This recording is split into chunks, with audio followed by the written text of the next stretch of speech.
The election is over. Trump has announced most of his cabinet, so that means we can go back to talking about the country's favorite pastime: which bathrooms can trans people use? South Carolina Congresswoman Nancy Mace took it upon herself to get the feud going again right before the Thanksgiving holiday. Thanks, Nancy. Posting this video to her Twitter account on Tuesday. In it, she can be seen marching to a public bathroom at the Capitol that says women and posting a sign above it that says biological before motioning at the camera with a stern-looking face. Not all heroes wear capes, I guess. Nancy's fixation on the matter comes on the heels of the country's first trans person being elected to Congress. Sarah McBride of Delaware is set to be sworn in January. Now, Nancy introduced corresponding legislation alongside her video, basically trying to mandate that people only be able to use the bathroom of their biological sex that they were born into while at the Capitol. And the obvious timing of her legislation has led to a lot of backlash. But Nancy claims she is merely standing up for women and being bullied for it. So let's get to the bottom of it.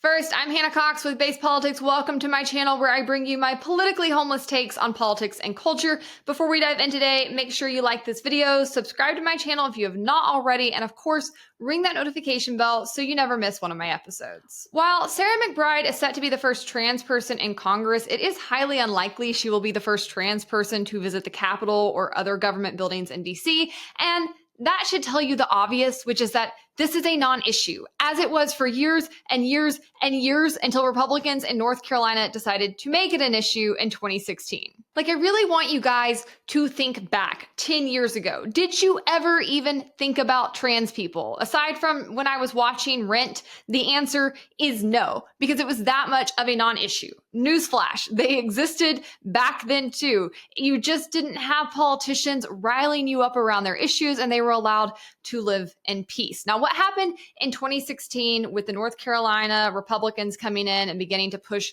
the whole issue of bathrooms is that it was actually in response to something that was happening a little bit earlier than that, around 2014. Obviously, we got the Obergefell decision, the Supreme Court decision that made gay rights applicable across the land. And what happened when that decision came down the pipeline is that gay rights groups began scrambling, because obviously there had been an entire nonprofit and political ecosystem built up around trying to achieve marriage equality, an ecosystem that was bringing in a lot of money and that had built up a lot of political capital. So once they got their big win, did you think they were going to pack up, go home, give the remaining money back? No, of course not. That's not how politics works, you silly rabbit. They instead had to find a new cause, a new agenda, a new reason for their existence. And so they turned their attention to trans rights, I would argue at the detriment of actual trans people, and began pushing a whole new agenda. We saw the Obama administration begin to go along with it. They started quietly passing new policies pertaining to trans issues, and all of a sudden, everything blew up. And now we all live in hell. Now the issue has hit a crescendo. It has become so politicized, so polarized that you can't even inject an ounce of common sense into the discussion. And frankly, it's coming from both sides. Obviously, Trump very successfully used this as a wedge issue in his campaign against Kamala. The left is continuing to gaslight us about that fact and try to claim that Kamala didn't run on trans rights. She never mentioned trans rights at all. Okay, she only ran for 3 months. I only have one problem with the woke theory. I just didn't recall seeing any Democrats running on woke shit. These were the commercials I saw for the Democrats. Sherrod Brown is working to fix our border crisis. Mondaire Jones is working to secure our border. Pat Ryan is restoring order at our southern border. They didn't talk about pronouns. They didn't say Latinx. It was the opposite. We can't let China steal Wisconsin jobs. Benefits for illegal immigrants? No way. Blocking support for white farmers? I mean, look at me. Standing with law enforcement against defunding the police. And don't forget about Kamala Harris. It's not like she was exactly waving around her NPR tote bag. I have a Glock. She and the rest of the DNC had a long history of pushing the agenda and pushing the fringes and extremes of the issue for several years leading up to the campaign. I don't know how you guys thought you were just going to gaslight the American public by hitting pause on all of that for a couple of weeks and convincing people that it's not one of your dominant issues. Be so for real. I really am in the middle on this issue. I mean, I am in the middle on so many issues, but when it comes to this front, like, I love and support trans people. I always have. I'm a musical theater geek. I saw Rent when I was like 10 years old. Like, I am on board. I have friends who are trans, and I really do support the rights of people to live their lives non-violently and peacefully. And I cannot stand that this has become such a dominant cultural issue for us.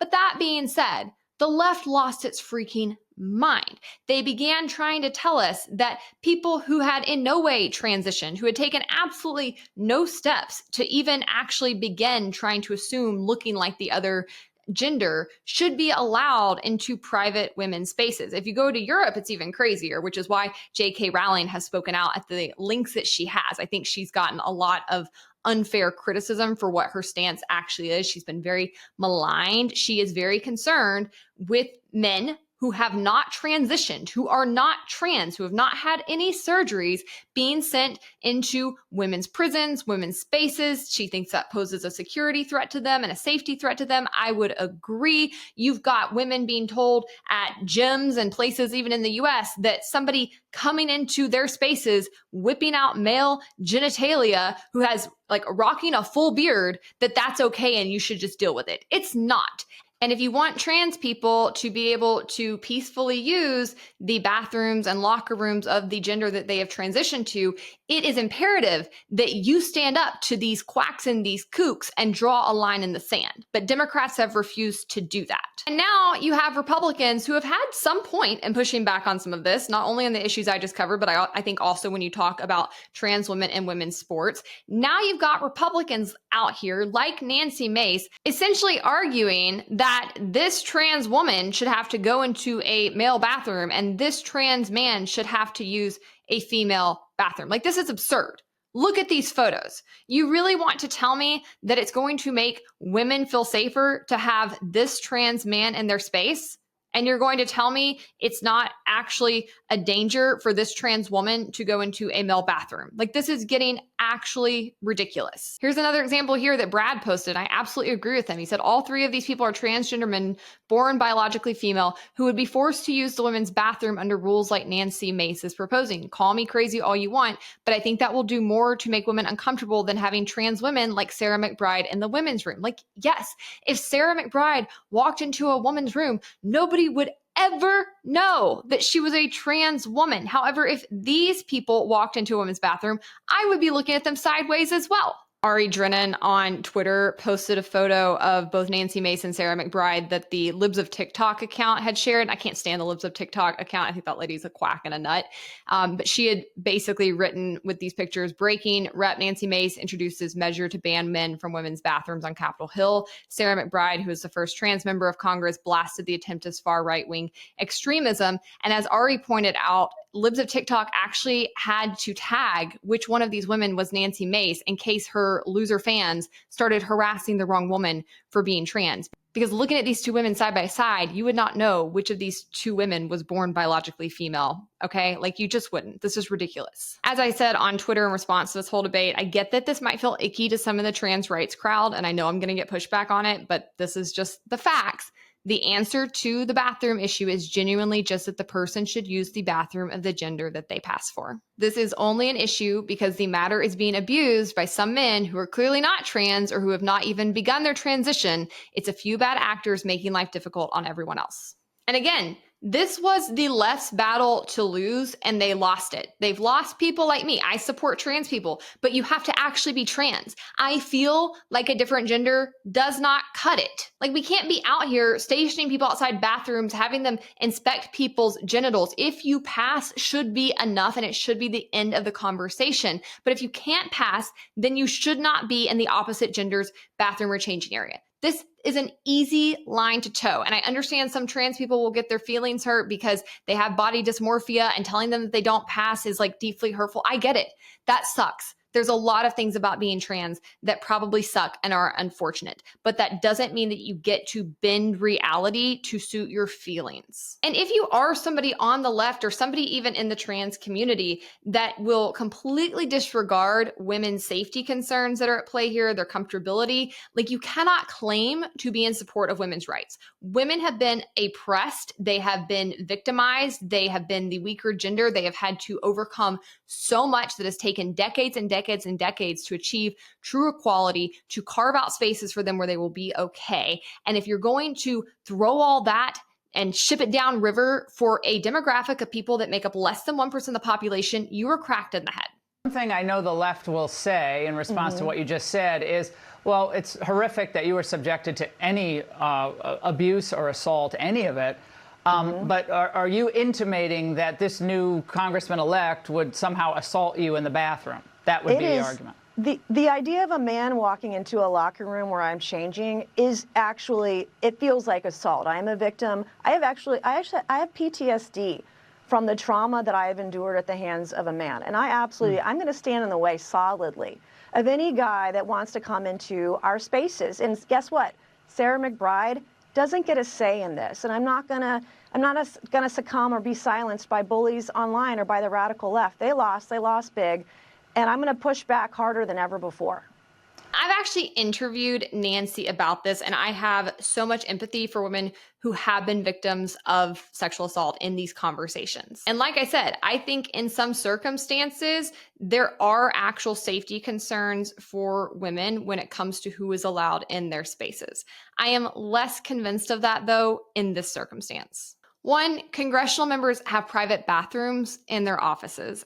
And two, Nancy has been in office since 2021. So like I said at the top, like, we can assume that there have been trans people at the Capitol who have been using the bathroom that they identify with during that time period. But now all of a sudden she has a huge issue with this when a trans person gets elected, a trans person who will also have her own bathroom, I might add. Come on. I also saw this quote tweet in response to that interview clip I just played you that I thought was very fair pushback. And I just have to say, like, I like Nancy. I am friendly with her. I think that she will stick her neck out on some very good issues. She'll take a hard vote. She has a spine. But I just don't agree with her on this. And I do think there's a lot of hypocrisy at play. This person quote tweeted her and said, but when a man walks into a dressing room and essays a woman, she's comfortable with making him president. And that's really a pretty good steelman argument. Like, you cannot claim to be out here fighting for women's rights, concerned with women's safety, putting SA at the top of the list of the things that you're advocating around, and then support Donald Trump. I just think this entire battle is hypocritical and very opportunistic. And it's divisive for no other reason than to score political points with a base that has mostly never even met a trans person and that is easily riled up over anything pertaining to them. At base, the bathroom issue is mostly an issue for private businesses to determine. That's where most people are using the bathroom. There's very few occurrences where this even pertains to the government whatsoever. It really should be something left up to the free market to decide. And per usual, if you look at what's going on there, they've adapted rapidly. Single stalls are becoming the norm, and you can just leave it to the market to handle social debates in the most sane and equal ways versus the government. Capitalism wins again. And notably, single stalls are what actually make women safer because they prevent the scenario of somebody being able to follow you into the bathroom, of having other people around while you are indisposed. Like, that is actually just a win-win-win across the board. But for the record, when I am going to the bathroom as a woman and I am not in a single stall situation, I just want to put it on record, and I've been saying this since this whole thing blew up in 2016, I feel safer with trans women in my bathrooms, okay? Because number one, because like I said, I don't think they should be playing in women's sports. I do think they have a physical advantage still, and I think that's okay to acknowledge. But for those same reasons, I feel safer if they are in the bathroom with me and some man, because it is going to be a man, it's probably not going to be a trans person. If some man follows me into that bathroom to harm me, I would love to have a trans woman there next to me.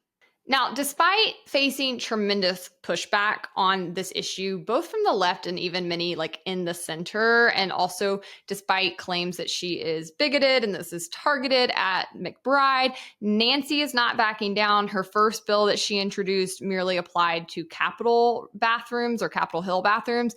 Now she's introduced a second piece of legislation that would expand this effort to all federally owned places of business. Hey everyone, I told you I wasn't going to stop with Capitol Hill. I'm filing another bill tonight that would ban biological men from women's spaces on all federal property all across the country. This fight starts here. It starts now.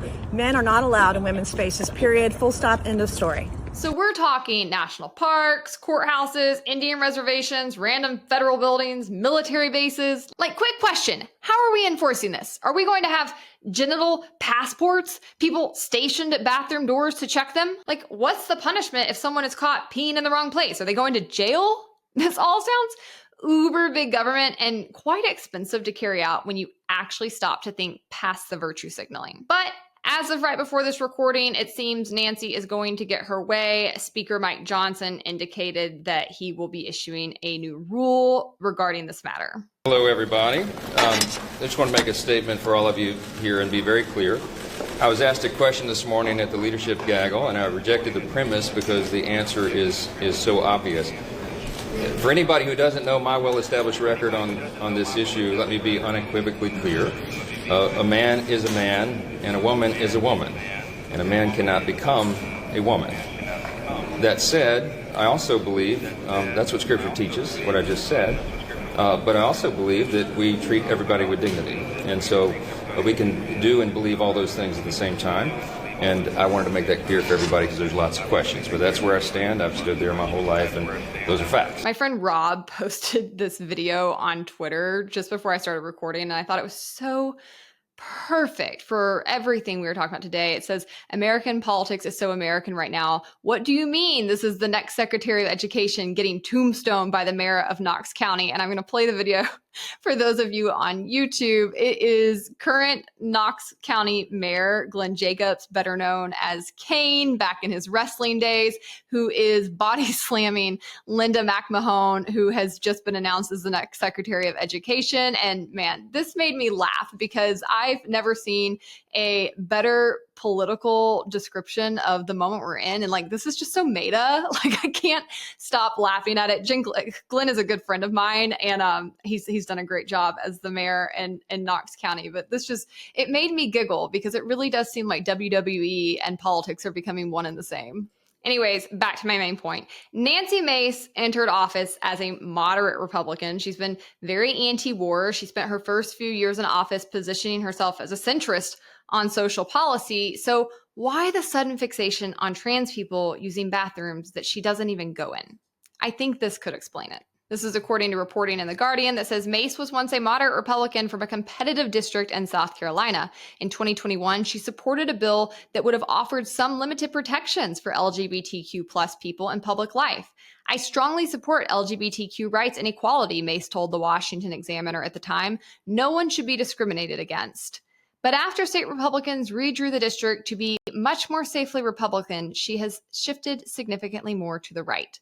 The U.S. Supreme Court said earlier this year the gerrymandering of her district was legal, though a lower court found that Republicans had undertaken a, quote, effective bleaching by removing 30,000 Black voters from the district. The two-party system allows the fringiest, nuttiest people you know in society to have the loudest voices. It ensures politicians are beholden to them and must constantly dance and perform like circus monkeys just to appease them and keep their jobs. It keeps representatives focused on chasing clicks and getting their name in the news and media interviews, ensuring that their antics become wilder every day because they have no other power other than getting their name in the news and raising a lot of money. They don't even get to read the bills, you guys. They don't get to vote how they want. Like, I often have people ask me, will you ever run for office? And I'm like, why?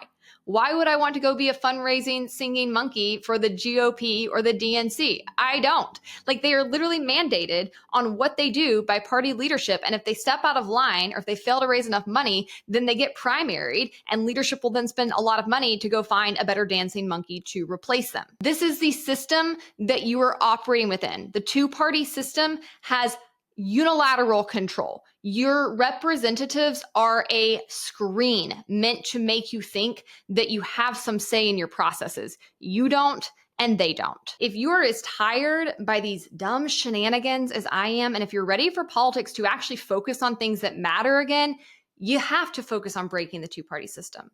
Nothing is going to get better as long as it stands, and the culture wars are only going to continue to drive the narrative, while things that actually matter, like, I don't know, the mounting debt, Biden trying to start World War III with Russia before he leaves office, all of that flies under the radar because of shenanigans like this. All right, guys, I hope you like this episode. Make sure to like the video, subscribe to my channel if you've not already, and if you want even more content, you can follow me on Instagram, Twitter, or TikTok.